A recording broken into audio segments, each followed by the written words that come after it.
Hello student, তোমরা যারা ক্যালকাটা ইউনিভার্সিটির আন্ডারে 6 সেমিস্টারের ছাত্রছাত্রী আছো এবং তোমাদের ইতিহাস পাস কোর্সে ডিএসসি বি2 পেপার আছে, তোমাদের জন্য আজকের ক্লাসটা খুবই গুরুত্বপূর্ণ।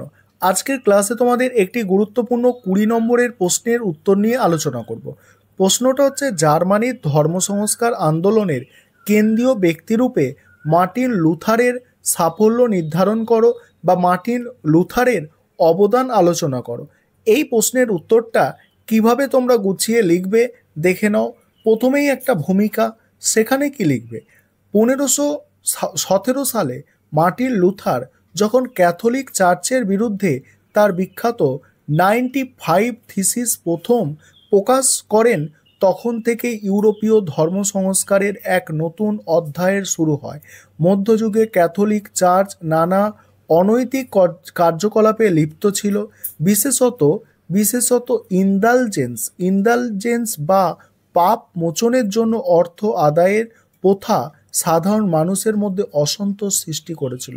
লুথার এই অসন্তোষের ভিত্তিতেই প্রোটেস্ট্যান্ট আন্দোলন গড়ে তোলে। তার নেতৃত্বে ইউরোপে ক্যাথলিক চার্চের কর্তৃত্ব চ্যালেঞ্জের মুখে পড়ে এবং নতুন ধর্মীয় বিশ্বাসের প্রসার ঘটে। লুথারের সাফল্যের কারণ। প্রথম হচ্ছে চার্চের দুর্নীতির বিরুদ্ধে সাহসী অবস্থান। এই পয়েন্টে কি বলা হচ্ছে?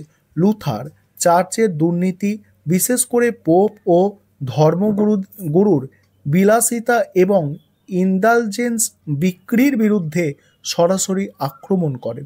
তিনি বিশ্বাস করতেন ঈশ্বরের ক্ষমা পাওয়ার যায় শুধুমাত্র বিশ্বাসের মাধ্যমে, কোনো আর্থিক লেনদেনের মাধ্যমে নয়।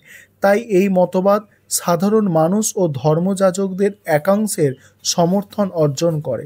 তারপরে কি বলা হচ্ছে দেখো, বাইবেলের স্থানীয় ভাষায় অনুবাদ ও প্রচার। মার্টিন লুথারের ভাষায় লেখা বাইবেলকে জার্মান ভাষায় অনুবাদ করে, যাতে সাধারণ মানুষ নিজেরাই ধর্মগ্রন্থ পড়তে পারে এবং চার্চের ওপর তাদের নির্ভরশীলতা কমে। এটি ছিল একটি যুগান্তকারী পদক্ষেপ, কারণ এটি জনগণের মধ্যে ধর্মীয় জ্ঞান অর্জনের সুযোগ করে দেয়। তারপর দেখো, মুদ্রণ যন্ত্রের ব্যবহার। পরের পয়েন্ট, মুদ্রণ যন্ত্রের ব্যবহার। এখানে কি বলা হচ্ছে দেখো, লুথারের সময় দেখো গুটেনবার্গ মুদ্রণ যন্ত্র প্রচলন হয়েছিল। গুটেনবার্গের মুদ্রণ যন্ত্রের প্রচলন হয়েছিল, যা তার ধর্মীয় মতবাদকে দ্রুত ছড়িয়ে দিতে সাহায্য করে। তার লেখা 95 থিসিস এবং অন্যান্য পুস্তিকা দ্রুত ইউরোপের বিভিন্ন স্থানে ছড়িয়ে পড়ে, ফলে তার চিন্তাভাবনা জনপ্রিয়তা লাভ করে। পরের অংশটুকু আলোচনা করব।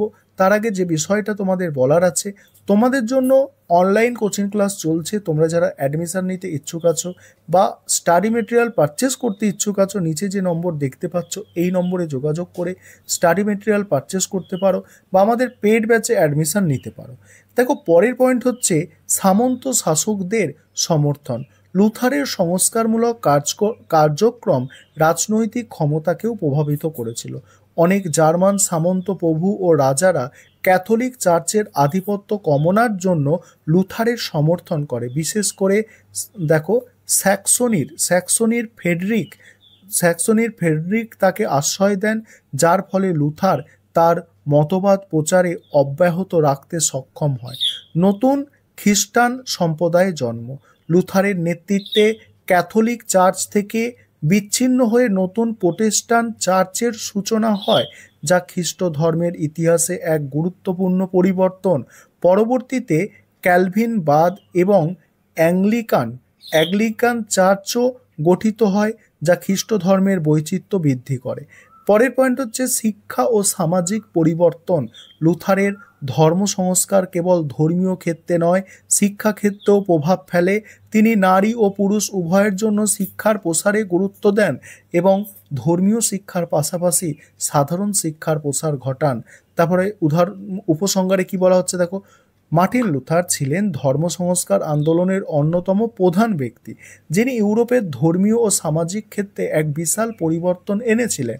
তার নেতৃত্বে ক্যাথলিক চার্চের একাধিপত্য চ্যালেঞ্জের মুখে পড়ে এবং প্রোটেস্ট্যান্ট আন্দোলনের মাধ্যমে খ্রিস্টান ধর্ম এক নতুন শাখার বিকাশ ঘটে।